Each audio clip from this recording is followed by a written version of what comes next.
Alright. How we doing, guys? Saint Solo for Saints Solo-tude.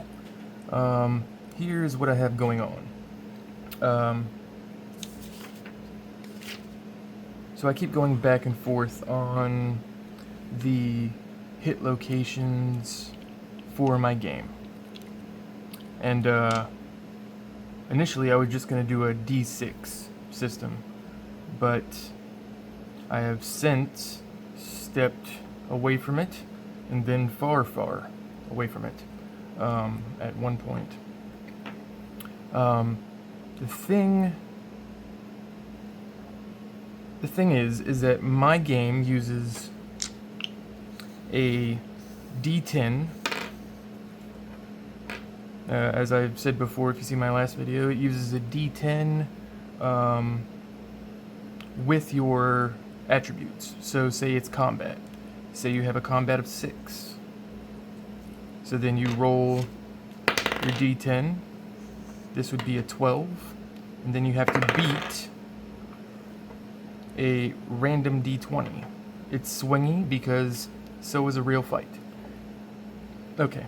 Now, this works, but then I thought about hit location and damage severity and how I wanted to do that.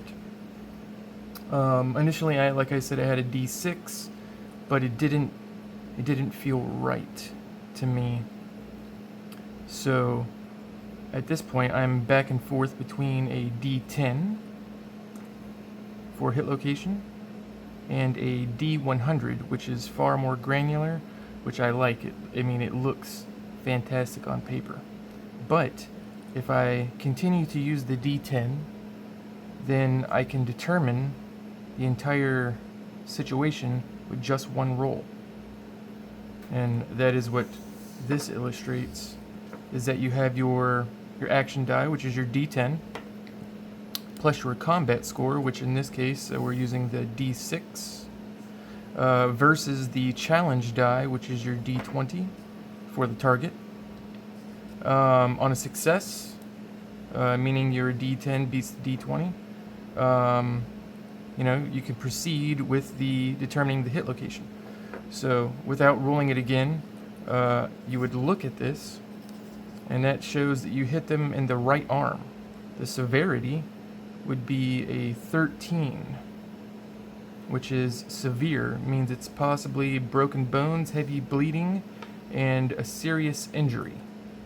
Now, that can be mitigated with armor. Armor would be, you would have tier 1, 2, and 3 armor, which you would subtract from the severity. And I like this. This is nice. But should I continue forth with this, or should I go with the D100? Now, if I do the D100, it's an additional roll that I'll have to make. But if I stay with this, it's one roll. You find out all the information that you need.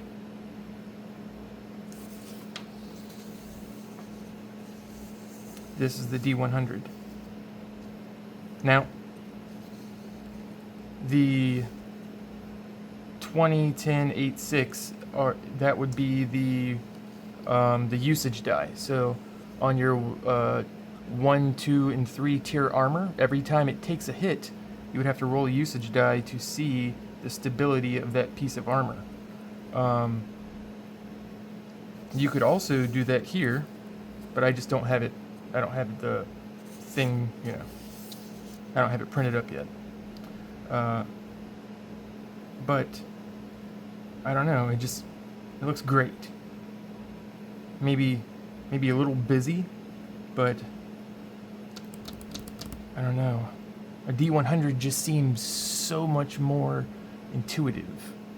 But I do like the sense of only having to roll one time and find out all the information that I need.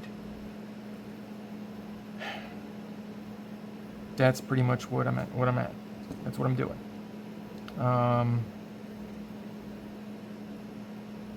Yeah. I sort of undecided as to which would be better.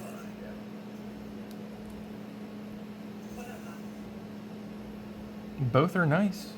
I mean, I will say that this one, for the D10, D20,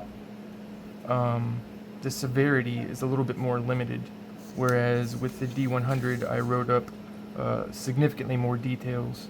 So for each body part, it has specific levels of severity pertaining to that body part. Like, for instance, the knee would have, lack of mobility, things like that. Getting hit in the head would be a chance of concussion, or, getting hit in the chest. You could end up with, if it was a sword, it would be like a sucking wound. So it's more granular with the D100, which we know, obviously. That's why it's a D100. This one, it's simpler, it's faster. Maybe what I'll do is I'll make it optional. This version or that version, depending on your preference. Anyway, I just wanted to let you guys know what I was doing. I know this is very unorganized and scattered, but that's sort of my shtick, sort of my jam. Yeah. All right. Well,